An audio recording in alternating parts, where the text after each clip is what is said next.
प्रधानमंत्री नरेंद्र मोदी ने रोजगार मेले में सौंपे 1 लाख से अधिक नियुक्ति पत्र। कर्मयोगी भवन के प्रथम चरण की रखी आधारशिला। युवाओं से राष्ट्रीय निर्माण में सहयोगी बनने का किया आह्वान। हरियाणा पंजाब में लगे रोजगार मेलों में सैकड़ों अभ्यर्थी नियुक्ति पत्र मिलने से दिखे उत्साहित। बोले, पीएम मोदी के 2047 तक विकसित भारत के सपने को साकार करने में देंगे योगदान।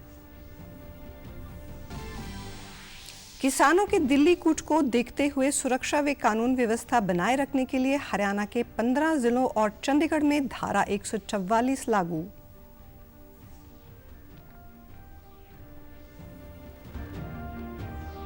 और 16 फरवरी को प्रधानमंत्री नरेंद्र मोदी रेवाड़ी के गांव माजरा में देश के 22वें एम्स की रखेंगे आधारशिला। 210 एकड़ में बनने वाले इस एम्स से हरियाणा और राजस्थान के लोगों को होगा फायदा। नमस्कार, मैं हूं शैली तनेजा। अब समाचार विस्तार से। प्रधानमंत्री नरेंद्र मोदी ने 1 लाख से ज्यादा नवनियुक्त युवकों को वीडियो कॉन्फ्रेंसिंग के माध्यम से नियुक्ति पत्र वितरित किए हैं। रोजगार मेला देश भर में 47 स्थानों पर आयोजित किया गया। नवनियुक्त अभ्यर्थी केंद्र सरकार के विभिन्न मंत्रालयों व विभागों में अलग अलग पदों पर अपनी सेवाएं देंगे। इस मौके पर प्रधानमंत्री मोदी ने कहा कि पूर्व की सरकारों पर भर्ती प्रक्रिया में विज्ञापन जारी होने से नियुक्ति पत्र मिलने तक ज्यादा समय लगता था। इससे रिश्वत का खेल भी होता था। आज हर युवा जानता है कि अगर वह कड़ी मेहनत करे तो अपने लिए जगह बना सकता है। हमने भर्ती की प्रक्रिया को अब पूरी तरह से पारदर्शी बना दिया है। नौकरी के लिए विज्ञापन जारी होने से लेकर नियुक्ति पत्र देने तक बहुत लंबा समय लग जाता था। इस देरी का फायदा उठाकर उस दौरान रिश्वत का खेल भी जमकर होता था। हमने भारत सरकार में भर्ती की प्रक्रिया को अब पूरी तरह पारदर्शी बना दिया है। इतना ही नहीं, सरकार का बहुत जोर है कि भर्ती प्रक्रिया एक तय समय के भीतर पूरी कर ली जाए। इससे हर युवा को अपनी योग्यता साबित करने का समान अवसर मिलने लगा है। वहीं प्रधानमंत्री ने नई दिल्ली में एकीकृत परिसर कर्मयोगी भवन के प्रथम चरण की आधारशिला भी रखी। ये परिसर मिशन कर्मयोगी के विभिन्न हिस्सों के बीच सहयोग और तालमेल को बढ़ावा देगा। साथ ही उन्होंने नौजवानों को जोड़कर राष्ट्र निर्माण का सहयोगी बनाने का भी आह्वान किया। उन्होंने कहा कि आज भारत दुनिया का तीसरा सबसे बड़ा स्टार्टअप इकोसिस्टम है। इन स्टार्टअप्स के कारण रोजगार के अवसर भी बढ़े हैं। कि वो कड़ी मेहनत और अपनी प्रतिभा के दम पर अपनी जगह बना सकता है। 2014 के बाद से ही हमारा प्रयास रहा है कि नौजवानों को भारत सरकार के साथ जोड़कर उन्हें राष्ट्र निर्माण का सहभागी बनाएं। पहले की सरकार ने अपने 10 साल में जितनी सरकारी नौकरियां दी थी उससे लगभग 1.5 गुना ज्यादा सरकारी नौकरी भाजपा की सरकार ने अपने 10 साल में दी है। मोहाली स्थित बीएसएफ पश्चिमी कमांड द्वारा IISER में भी रोजगार मेले का आयोजन किया गया, जिसमें विभिन्न विभागों के चयनित 306 युवाओं को केंद्रीय रक्षा एवं पर्यटन राज्य मंत्री अजय भट्ट ने नियुक्ति पत्र बांटे। चयनित युवाओं में सबसे अधिक 210 नियुक्तियां दिल्ली पुलिस में हैं। इस मौके पर केंद्रीय राज्य मंत्री भट्ट ने कहा कि पीएम ने रोजगार के माध्यम से युवाओं को सही दिशा देने का काम किया है। ऐसे रोजगार मेलों में अब तक 7 लाख से अधिक नियुक्तियां दी गई हैं। जल्द ही 10 लाख युवाओं को रोजगार दिया जाएगा। वही मोदी की गारंटी है। उन्होंने युवाओं से आह्वान किया कि वे अपने पदों पर पूरी कर्मठता और ईमानदारी से देश की सेवा करें। 1 लाख लोगों को, इससे भी ज़्यादा लोगों को आज रोज़गार मिला है।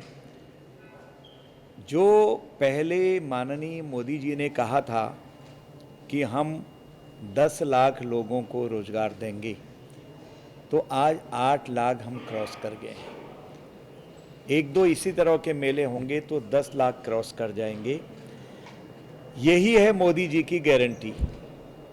जो गारंटी कहा था, जो कहा वो किया। ये मात्र भाषणों में नहीं कहा, यानी कि कथनी और करनी एक सी है। इस साल हम तीसरी अर्थव्यवस्था बनने जा रहे हैं। ये है मोदी जी की गारंटी। मैं देश के माननीय प्रधानमंत्री जी को बधाई देता हूं कि हमारी जो युवा पौध है, जिनके हाथ में देश का भविष्य कल को आने वाला है, हमारा देश रहेगा, हमारे बच्चों का भविष्य सुरक्षित होगा और भारत नंबर 1 होगा। ये है मोदी जी की गारंटी जो मोदी जी ने दिया है। इस दौरान रोजगार मेले में आए नवनियुक्त अभ्यर्थियों ने अपनी खुशी जाहिर करने के साथ अपने अनुभव भी साझा किए। मुझे इतनी वर्ल्ड की नंबर 1 ऑर्गेनाइजेशन जो कि EPFO है, उसमें मेरा सिलेक्शन हुआ है and thank you for this. Yes, with in 6 to 7 months हमारा पूरा प्रोसेस हो गया था। पूरा प्री लेवल और टाइपिंग टेस्ट जो भी था, हमारा वेरिफिकेशन पूरा विद इन 6 to 7 मंथ्स पूरा कंप्लीट हो गया था। बहुत इजी प्रोसेस था। बिल्कुल देना चाहूँगी कि थैंक यू सो मच हमारे honourable prime minister Modi sir कि उन्होंने इतनी अच्छी हमारे लिए वैकेंसीज़ निकाली, इतनी ज़्यादा वैकेंसीज़ निकाली, जिसकी वजह से आज हम ये एक सिक्योर जॉब ले पा रहे हैं। बहुत दिनों तक मेहनत कर रहे थे, आखिर आज पहुँचे गए जहाँ पहुँचना था। बहुत बहुत धन्यवाद मोदी जी का। बदलाव तो सभी कुछ बदलाव होगा जी। नौकरी कौन नहीं चाहता, अपना जीवन में खुशहाली होएगी, सब कुछ जीवन में सुख रहोगा, अगर कहना भी खुशी होएगी। सपोर्ट, फुल सपोर्ट, परिवार का, रिश्तेदारों का सपोर्ट अपना थोड़ा फुल था, अपने दोस्तों का था। पैसा वगैरह जो लेना था, जो भाई मेरे पहला नौकरी लग रहे थे, उन दोनों फुल सपोर्ट आएगा था मेरे को। मैसेज प्रधानमंत्री के लिए बहुत बढ़िया जी, ऐसे ही नौकरी निकालते रहो। बच्चे ने बस, किसानों ने भी खुश रखो और नौजवानों ने भी खुश रखो। सपोर्ट फुल है बाकी। इस दौरान केंद्रीय मंत्री हरदीप सिंह पुरी ने गुरुग्राम में और भूपेंद्र यादव ने सोनीपत में आयोजित रोजगार मेलों में युवाओं को नियुक्ति पत्र सौंपे। वहीं रोजगार मेले का आयोजन पंचकूला के रामगढ़ स्थित ITBP की 50वीं वाहिनी में आयोजित किया गया। इस अवसर पर ITBP के महानिरीक्षक भारत पुलिस सेवा ITBP अशोक तिवारी IPS ने मुख्य अतिथि के तौर पर शिरकत की। इस अवसर पर DIG GS गिल व नोडल अधिकारी सेनानी सुरेश बोरक भी उपस्थित रहे।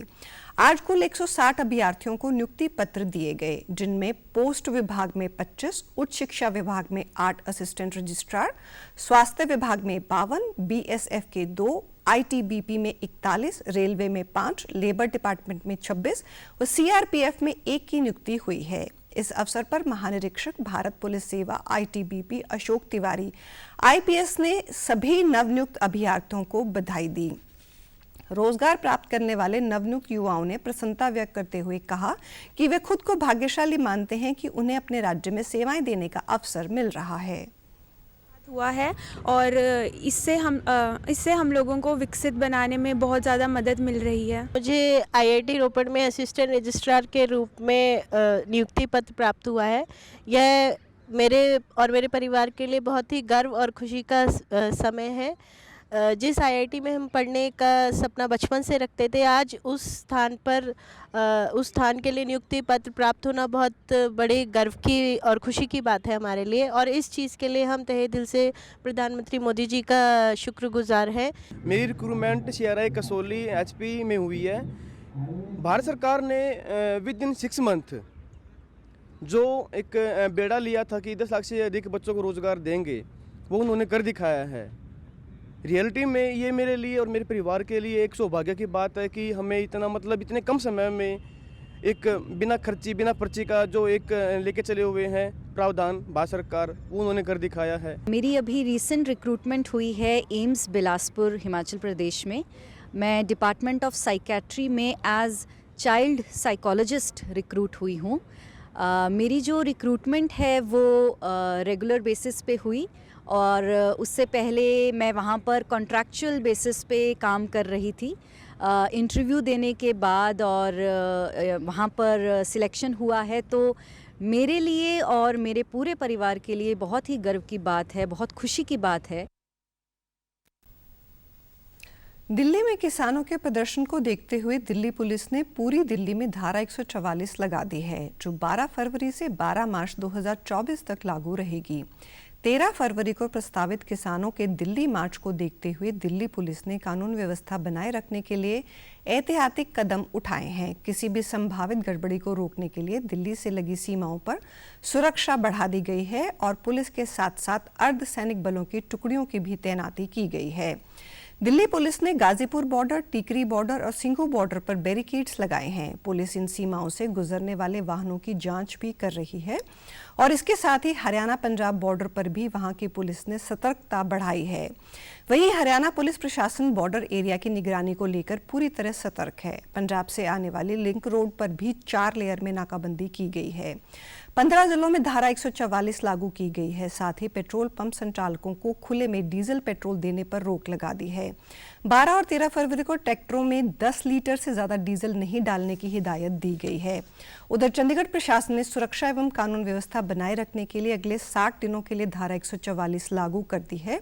डिस्ट्रिक्ट मजिस्ट्रेट विनय प्रताप ने आदेश जारी करते हुए कहा कि अगले आदेश तक 5 या 5 से अधिक लोगों के इकट्ठा होने, जुलूस, प्रदर्शन या वाहनों के साथ मार्च निकालने पर रोक रहेगी। किसानों की मांगों को लेकर आज केंद्रीय मंत्री पीयूष गोयल, अर्जुन मुंडा व नित्यानंद राय चंडीगढ़ में शाम 5 बजे किसान संगठनों के नेताओं के साथ बैठक कर रहे हैं।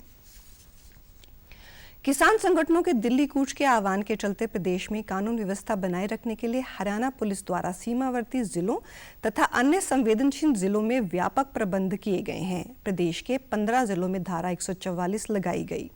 पुलिस प्रवक्ता ने बताया कि कुंडली, बड़ी, बहादुरगढ़ तथा साथ लगते विभिन्न औद्योगिक संगठनों द्वारा भी प्रशासन से अनुरोध किया गया है कि वे इस प्रकार के धरना प्रदर्शन को रोकने के लिए आवश्यक कदम उठाएं, क्योंकि पिछली बार इस प्रकार के धरना प्रदर्शन से उनका काफी आर्थिक नुकसान हुआ था। उन्होंने कहा कि प्रदेशवासियों से अपील की जाती है कि वे यातायात संबंधी अथवा अन्य महत्वपूर्ण जानकारियों के लिए हरियाणा पुलिस के सोशल मीडिया का ट्विटर अकाउंट और फेसबुक अकाउंट को फॉलो करते रहें। इसके साथ ही पंजाब जाने वाले यात्रियों से भी अपील की जाती है कि वे हरियाणा पुलिस द्वारा सोशल मीडिया पर समय समय पर दी जाने वाली ट्रैवल एडवाइजरी को फॉलो करते रहें और अनावश्यक रूप से यात्रा करने से बचें। किसी भी आपात स्थिति में डायल 112 पर संपर्क करें। दिल्ली कूच के आह्वान के चलते कानून व्यवस्था बनाए रखने के लिए हरियाणा पुलिस द्वारा सीमावर्ती तथा अन्य संवेदनशील जिलों में व्यापक प्रबंध किए गए हैं। प्रदेश में कानून व्यवस्था सुचारू बनाए रखने के लिए 15 जिलों में धारा 144 लगाई गई है, जिसके तहत ट्रैक्टर ट्रॉली के माध्यम से किसी भी प्रकार के धरना प्रदर्शन अथवा मार्च को प्रतिबंधित किया गया है। कानून व्यवस्था सभी के लिए समान है और इसे बाधित करने वालों को सख्ती से निपटा जाएगा। प्रदेशवासियों से यह अपील की जाती है कि वे यातायात संबंधी तथा अन्य महत्वपूर्ण जानकारियों के लिए हरियाणा पुलिस के आधिकारिक ट्विटर हैंडल और फेसबुक पेज को फॉलो करते रहें। सोशल मीडिया के माध्यम से दुष्प्रचार करने वाले शरारती तत्वों पर सोशल मीडिया मॉनिटरिंग सेल द्वारा लगातार नजर रखी जा रही है और ऐसे व्यक्तियों के खिलाफ सख्त कानूनी कार्रवाई अमल में लाई जाएगी। आम जनता से भी यह अपील की जाती है कि वह सोशल मीडिया पर किसी भी प्रकार के कंटेंट और वीडियो को बिना पुष्टि किए शेयर ना करें। वहीं सोशल मीडिया के माध्यम से दुष्प्रचार करने वाले शरारती तत्वों पर सोशल मीडिया मॉनिटरिंग सेल द्वारा लगातार नजर रखी जा रही है। ऐसे व्यक्तियों के खिलाफ सख्त कानूनी कार्रवाई अमल में लाई जाएगी। किसानों के 13 फरवरी को दिल्ली कूच के आह्वान के बाद से पलवल पुलिस पूरी तरह से अलर्ट है। पुलिस अधीक्षक डॉक्टर अंशु सिंगला ने पुलिस अधिकारियों को निर्देश दिए कि पलवल में कानून एवं व्यवस्था के साथ खिलवाड़ बिल्कुल बर्दाश्त नहीं किया जाएगा। वहीं डीएसपी हेडक्वार्टर नरेश कुमार ने आमजन से अपील की कि कोई भी व्यक्ति किसी के बहकावे या उकसावे में आकर कानून व्यवस्था को ना बिगाड़े। जिले में शांति व कानून एवं व्यवस्था बनाए रखने में पलवल पुलिस का सहयोग करें। पलवल में धारा 144 के आदेश पहले ही लागू किए जा चुके हैं। उन्होंने बताया कि किसी भी नागरिक को अफवाहों पर ध्यान देकर माहौल को खराब करने की इजाजत नहीं दी जाएगी। कोई नागरिक या संगठन शांति व्यवस्था बाधित करेगा तो उस पर सख्त से सख्त कार्रवाई की जाएगी। इसके अलावा पंजाब एवं चंडीगढ़ की तरफ जाने वाले व्यावसायिक वाहनों के लिए मार्ग आज से बंद कर दिए गए हैं। पलवल में धारा 144 लगाई गई है, जिसमें 5 या इससे अधिक व्यक्ति एक साथ चलने पर पाबंदी है, हथियार लेकर चलने पर पाबंदी है, तो ये धाराएँ लगाई हुई है। उसके लिए सभी आम लोगों से अपील है कि इनका कानून का सम्मान करें और कोई ऐसी गतिविधि ना करें जिससे आम जन को कोई दिक्कत होती है या प्रशासन को उसमें दखल देना पड़े।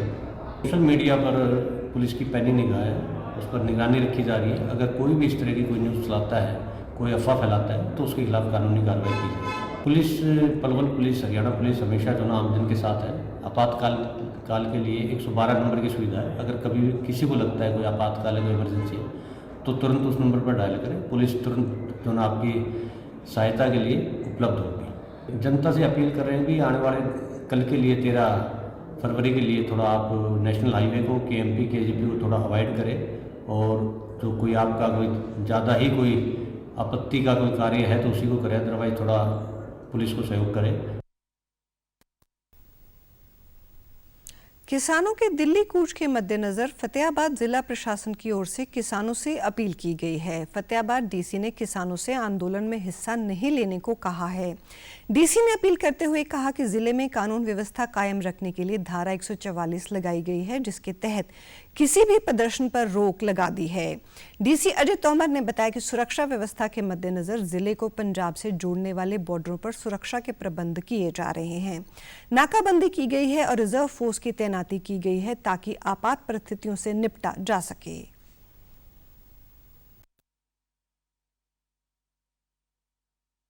मैं सभी किसान भाइयों से अपील करना चाहूँगा कि इस मार्च में ना जाए और जो बातचीत का जो रास्ता है, सरकार के द्वारा भी 3 सीनियर मिनिस्टर की ड्यूटी लगाई गई है, तो बातचीत के माध्यम से जो भी डिमांड है उस पर कोई भी अगर कन्फ्रंटेशन है तो उसको सुलझाए और ये जो दिल्ली कूच है इसकी तरफ को ना जाए। बिल्कुल हरियाणा सरकार लॉ एंड ऑर्डर मेंटेन करने के लिए पूरी तरह प्रतिबद्ध है। हमने यहाँ पे ऑलरेडी धारा 144 के तहत प्रतिबंध लगा दिए हैं किसी भी टाइप के ऐसे डेमोन्स्ट्रेशन का। साथ के साथ सभी जो नाके हैं जो पंजाब से बॉर्डर चूँकि हमारा है तो नाकों को भी हमने सील कर दिया है। साथ के साथ में हमने रिजर्व फोर्स भी रखी है ताकि जस्ट इन केस अगर कहीं किसी और जगह होता है तो वहाँ पे भी तुरंत कार्रवाई कर सके। मैं एश्योर कर सकता हूँ सभी जिला वासियों को कि लॉ एंड ऑर्डर पूरी तरीके से मेंटेन किया। तो टेम्प्रेरी जेल का प्रस्ताव हमने यहाँ से 3 जगह चिन्हित करके हमने सरकार के पास में भेज दिया। मुझे उम्मीद है कि आज में वो तो अप्रूवल होके उसका आ जाएगा। भारतीय जनता पार्टी ने आगामी लोकसभा चुनाव के लिए हरियाणा, बिहार, छत्तीसगढ़, कर्नाटक, उत्तर प्रदेश, उत्तराखंड और पश्चिम बंगाल से उम्मीदवारों की घोषणा की है। भाजपा की केंद्रीय चुनाव समिति ने अगले राज्यसभा वार्षिक चुनाव के लिए कुल 14 नामों का ऐलान किया है। हरियाणा भाजपा के पूर्व अध्यक्ष रहे सुभाष बराला ने राज्यसभा के सदस्य के रूप में मनोनीत होने पर कल चंडीगढ़ में मुख्यमंत्री मनोहर लाल से मुलाकात की। मुख्यमंत्री ने उनका मुंह मीठा करवाकर शुभकामनाएं दी। बराला को करीब 3 महीने पहले हरियाणा किसान प्राधिकरण बोर्ड का अध्यक्ष भी नियुक्त किया गया था। वो वर्तमान में हिसार लोकसभा के प्रभारी के तौर पर कार्य कर रहे हैं। 16 फरवरी को देश के प्रधानमंत्री नरेंद्र मोदी रेवाड़ी जिले के माजरा में एम्स की आधारशिला रखेंगे। 210 एकड़ में बनने वाले इस एम्स में प्रथम चरण में 1200 करोड़ से भी अधिक का बजट निर्धारित किया गया है। केंद्रीय राज्य मंत्री राव इंद्रजीत सिंह नारनौल में पार्टी कार्यकर्ताओं व आम जनता को 16 फरवरी को निमंत्रण देने के लिए पहुंचे थे। इस दौरान राव इंद्रजीत सिंह ने कहा कि अब हमारा सपना साकार हुआ है। अब से पहले इस क्षेत्र की जनता को इलाज के लिए दूर दराज के शहरों में जाना पड़ता था, लेकिन अब इसके निर्माण से यहाँ के लोगों को बेहतर इलाज मिलेगा। चाहता हूँ कि 7-8 बरस लग तो गए, लेकिन हमारा सपना अब साकार हो चुका है। प्रधानमंत्री 16 तारीख को 1 बजे के करीब माजरा के मैदान के अंदर अपने हेलीकॉप्टर के मार्फत लैंड करेंगे और जो हमारे को चिकित्सा की दिक्कत हुआ करती थी इस क्षेत्र को, दक्षिणी हरियाणा को ख़ास तौर के ऊपर, कभी तो दूसरे प्रांत के अंदर जयपुर जाना पड़ता था और कभी रोहतक जाना पड़ता था, तो दिक्कत आती थी रहने की भी और व्यवस्था की भी। वो अब सपना साकार होने के बाद यहीं पर चिकित्सा मिल जाएगी और जो इर्द गिर्द का एरिया है उसको भी संपन्न होने की उम्मीद है, क्योंकि एम्स के साथ लोगों के कोठे घर किराए पे भी चढ़ेंगे, नौकरियां भी मिलेंगी हज़ारों के अंदर, और यहाँ से बच्चे निकल करके जाएंगे, वो या तो डॉक्टर बनेंगे या नर्सेज बनेंगे। कहा कि एम्स के बनने से लोगों को नए रोजगार भी मिलेंगे। उन्होंने लोगों से अपील करते हुए कहा कि 16 फरवरी को अधिक से अधिक संख्या में रेवाड़ी के माजरा में पहुंचकर देश के प्रधानमंत्री नरेंद्र मोदी का धन्यवाद करें। साथ ही उन्होंने किसान आंदोलन को लेकर कहा कि किसान शांतिप्रिय ढंग से अपनी बात रख सकते हैं। सरकार उनकी मांगों को लेकर किसानों से बातचीत करने में भी लगी है। एरिया तो 210 एकड़ का है। इसके अलावा कोई 40-50 एकड़ ऐसी भी है जहाँ पर जो किसानों ने अपनी स्वेच्छा से अपनी ज़मीन सरकार को दी थी, उनके लिए SCO हमने प्रदान किए हैं। तो वो SCO मतलब shop come office type of complex बोलते हैं, जैसे चंडीगढ़ के अंदर होते हैं। तो जितनी ज़मीन गई है उससे कितना उनको आमदनी होती थी, उसके बराबर या उससे अव्वल आमदनी SCO के मार्फत मिलेगी। किसानों से यही अपील है कि आप अपनी बात कहो, मतलब बिना उग्र हुए अपनी बात को सरकार के सामने रखो। सरकार सहानुभूति पूर्वक उनकी बात सुनेगी और जो समस्या हल हो सकती है उसको हल करने के लिए पूरा प्रयास करेगी। श्री रामलला के दर्शन के लिए चंडीगढ़ से अयोध्या के लिए सीधी बस सेवा शुरू की गई है। ये बस 19 घंटे में 947 किलोमीटर का सफर तय कर अयोध्या पहुंचेगी। शुक्रवार को चंडीगढ़ प्रशासक बनवारी लाल पुरोहित ने पहली बस को हरी झंडी दिखाकर रवाना किया था। परिवहन विभाग के अनुसार ISBT 17 से दोपहर 1:30 बजे ये बस रोजाना चलेगी और अगले दिन सुबह 8:30 बजे अयोध्या पहुंचेगी। इसी तरह अयोध्या से बस शाम 4:30 बजे चलकर अगले दिन सुबह 11 बजे चंडीगढ़ के सेक्टर 17 के बस स्टैंड पर पहुंचेगी। इस सफर के लिए 1706 रुपये किराया निर्धारित किया गया है। चंडीगढ़ प्रशासन ने जो धार्मिक स्थलों के लिए बसें चलाई हैं, इससे हमें बहुत अच्छा लग रहा है। तो सवारियों को चंडीगढ़ के नगर में आ रहने वालों के लिए बहुत अच्छा है। सर ये 19 घंटे का सफर है। 19 घंटे का सफर है। 1:30 निकल के कल सुबह 8:30 कल सुबह 8:30 पहुंचेगी और लगभग 19 घंटे का कंटिन्यू सफर है। बहुत अच्छा लग रहा है। चंडीगढ़ प्रशासन का धन्यवाद और जनता का रिस्पॉन्स बड़ा अच्छा मिल रहा है। जनता का धन्यवाद। अयोध्या जाने के लिए उत्साहित बस में सवार यात्रियों ने बताया कि इस सीधी बस के चलने से उन्हें काफी खुशी है, क्योंकि अब वो बिना किसी रुकावट या परेशानी के श्री रामलला के दर्शन कर सकेंगे। इससे पहले अयोध्या के लिए कोई सीधी बस या ट्रेन की सुविधा नहीं थी। बहुत अच्छा लग रहा है और मैं अपनी फैमिली में फर्स्ट हूँ। अपनी फैमिली में अपनी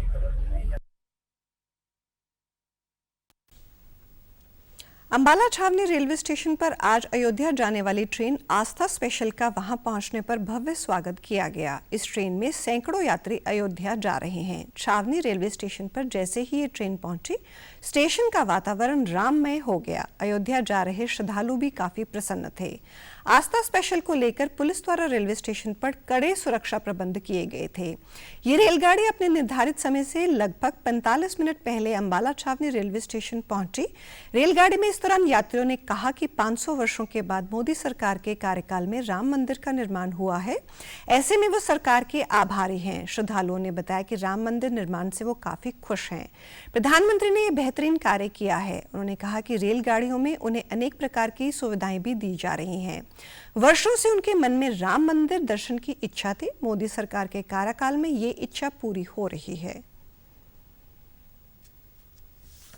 रेलवे विभाग ਦੀ सहयोग ਦੇ ਨਾਲ ਹਿੰਦੁਸਤਾਨ ਦੇ ਵਿੱਚ 82 ਜਗ੍ਹਾ ਤੋਂ ਸਪੈਸ਼ਲ ਆਸਥਾ ਟ੍ਰੇਨਾਂ ਚਲਾਈਆਂ ਜਾ ਰਹੀਆਂ ਨੇ। ਉਸ ਟ੍ਰੇਨ ਦੇ ਤਹਿਤ ਇੱਕ ਨੰਗਲ ਡੈਮ ਤੋਂ ਅਯੋਧਿਆ ਟ੍ਰੇਨ ਜੋ ਕਿ ਅੱਜ ਨੰਗਲ ਡੈਮ ਤੋਂ ਰਵਾਨਾ ਹੋਈ ਹੈ। ਇਸ ਦੇ ਵਿੱਚ ਕਰੀਬ 1300 ਸ਼ਰਧਾਲੂ ਭਗਵਾਨ ਰਾਮ ਜੀ ਦੇ ਦਰਸ਼ਨ ਕਰਨ ਅਯੋਧਿਆ ਧਾਮ ਜਾ ਰਹੇ ਆ।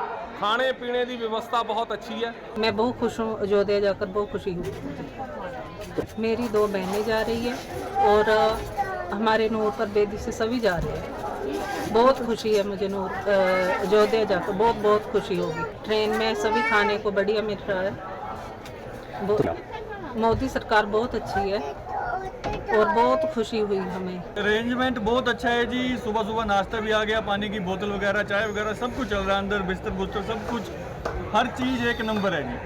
पूरा प्रबंध हो रखा है सरकार के लिए। हम बहुत खुश हैं सरकार की तरफ से जो भी अरेंजमेंट किया गया है मंदिर के लिए जी। बहुत खुश है जी पूरा भारत। हम भी बहुत खुश हैं, दुनिया जा रही है। बहुत अच्छा लग रहा है, बहुत अच्छा। हम मोदी जी का बहुत तहे दिल से धन्यवाद कर रहे हैं कि उन्होंने हमारी हमारी इतनी सी आयु में हमें मौका मिला कि राम मंदिर के दर्शन करें, क्योंकि हमारे से पहले बहुत से हमारे बुजुर्ग ऐसे होंगे जिनको ये मौका नहीं मिला और हमें मिल रहा है, तो इसलिए हमें बहुत खुशी है। हम योगी जी का और मोदी जी का बहुत तहे दिल से धन्यवाद करते हैं। भारत ने कतर में हिरासत में लिए गए दाहरा ग्लोबल कंपनी में काम करने वाले 8 भारतीय नागरिकों की रिहाई का स्वागत किया है। एक वक्तव्य में विदेश मंत्रालय ने बताया कि इन 8 लोगों में से 7 भारत लौट आए हैं। मंत्रालय ने भारतीय नागरिकों की रिहाई और उन्हें स्वदेश भेजने के लिए कतर के आमिर की फैसले की सराहना की। भारतीय नौसेना के पूर्व सैनिकों को कतर में मौत की सजा सुनाई गई थी, उन्हें आज रिहा कर दिया गया। भारत की ओर से कूटनीतिक हस्तक्षेप के बाद इन लोगों के मृत्युदंड को लंबी कैद में बदल दिया गया था। ये लोग जासूसी के आरोप में अक्टूबर 2022 से कतर की जेल में बंद थे। रिहाई के बाद 7 पूर्व नौसेना अधिकारियों ने आज सवेरे दिल्ली हवाई अड्डे पर पहुंचने पर भारत मां की जय के नारे लगाए। हवाई अड्डे पर मीडिया से बातचीत में इन लोगों ने कतर के आमिर शेख तमीम बिन हमद अल थानी के साथ उनकी सजा का मुद्दा उठाने और उनकी रिहाई सुनिश्चित करने के लिए प्रधानमंत्री नरेंद्र मोदी की सराहना की। इन लोगों ने बताया कि वो लगभग 18 महीने से भारत में अपने प्रियजनों से मिलने का इंतजार कर रहे थे। वहीं विदेश राज्य मंत्री मीनाक्षी लेखी ने कतर से 8 पूर्व सैनिकों की रिहाई और वतन वापसी को पीएम मोदी की जीत करार दिया है। उन्होंने कहा कि प्रधानमंत्री के प्रयासों से इन पूर्व सैनिकों की स्वदेशी वापसी संभव हो पाई है। धन्यवाद और आभार प्रकट करना चाहती हूँ और साथ में कतर के अमीर का, प्रधानमंत्री जी की इंटरवेंशन का लाभ जो है वो हम सबको मिला और अमीर ऑफ कतर जिन्होंने ये सज़ा को वापस लिया, उनका भी आभार कि भारतीय वापस आए हैं। उनके परिवारजन लगातार बने हुए थे, हमारे से संपर्क में थे, तो परिवारजन भी और साथ में संपूर्ण भारतवासियों को इसकी हार्दिक बधाई। इस बारे में केंद्रीय मंत्री अनुराग सिंह ठाकुर ने कहा कि मोदी सरकार के कारण दुनिया भर में भारत की साख बढ़ी है। 40 दिन पहले इनकी फांसी की सजा को उम्र कैद में बदल दिया गया था और अब भारत के नौसैनिक अधिकारियों को उनको वापस यहाँ पर लाकर एक दिखाया है कि हर एक जान की कीमत, हर भारतीय की जान की कीमत है। ये मोदी सरकार है। तभी तो ऑपरेशन गंगा में यूक्रेन से लगभग 27,000 भारतीय छात्र छात्राओं को सुरक्षित निकाला गया। दुनिया के किसी भी कोने में युद्ध हुआ हो या संकट आया हो, भारत के लोगों को सुरक्षित निकालकर लाया गया। यमुनानगर के जगाधरी सरस्वती स्कूल में हरियाणा योग आयोग की ओर से हर घर परिवार सूर्य नमस्कार के राज्य स्तरीय कार्यक्रम का आयोजन किया गया। हरियाणा के स्कूल शिक्षा मंत्री कंवरपाल गुर्जर इस कार्यक्रम में मुख्य अतिथि के रूप में पहुंचे। इस दौरान स्कूल शिक्षा मंत्री ने कहा कि आज महर्षि दयानंद की जयंती है। उन्होंने देश और दुनिया को नई दिशा दी। वेदों का ज्ञान लुप्त होने की तरफ जा रहा था और उन्होंने देश से दोबारा आह्वान किया कि चाहे वो आयुर्वेद है या योग है, उसके लिए उन्होंने प्रयास किया और देश और दुनिया को जागरूक किया। वहीं उन्होंने कहा कि आज पूरे प्रदेश के बच्चों ने इस कार्यक्रम में हिस्सा लिया। जब भी बच्चे किसी कार्यक्रम से जुड़ते हैं तो उसका बहुत बड़ा प्रभाव समाज पर पड़ता है। योग है वो भी लोकप्रिय रहा, पूरी दुनिया में लोकप्रिय रहा और उसके साथ साथ आयुर्वेद भी जो है वो पूरी दुनिया में बढ़ता जा रहा है, लोकप्रिय होता जा रहा है। और आयुर्वेद भी जो एक ऐसी विधा है जो स्वस्थ रखने की विधा है, ना कि बीमार होने के बाद फिर स्वस्थ, पहले से ही स्वस्थ रखने की विधा है और उसमें योग का बहुत महत्व है। योग जो है वो केवल शरीर को नहीं, मन को भी स्वस्थ रखता है, तो ये बहुत जरूरी है और इस प्रकार से आज सरकार का प्रयास है। बच्चे योग करेंगे तो मैं समझता हूँ कि पूरे परिवार में होगा, तो उसके बाद जो माता पिता हैं वो भी निश्चित तौर से बच्चों से प्रभावित होंगे। बच्चे अगर प्रयास करेंगे तो निश्चित तौर से वो भी करेंगे और स्वस्थ नहीं, इसकी बहुत ज़रूरत है और मैं समझता हूँ कि स्वस्थ रहना सबसे ज़्यादा जरूरी है, तो पाठ्यक्रम में भी इसका शामिल होना बहुत जरूरी था। समाचारों में आज इतना ही। नमस्कार।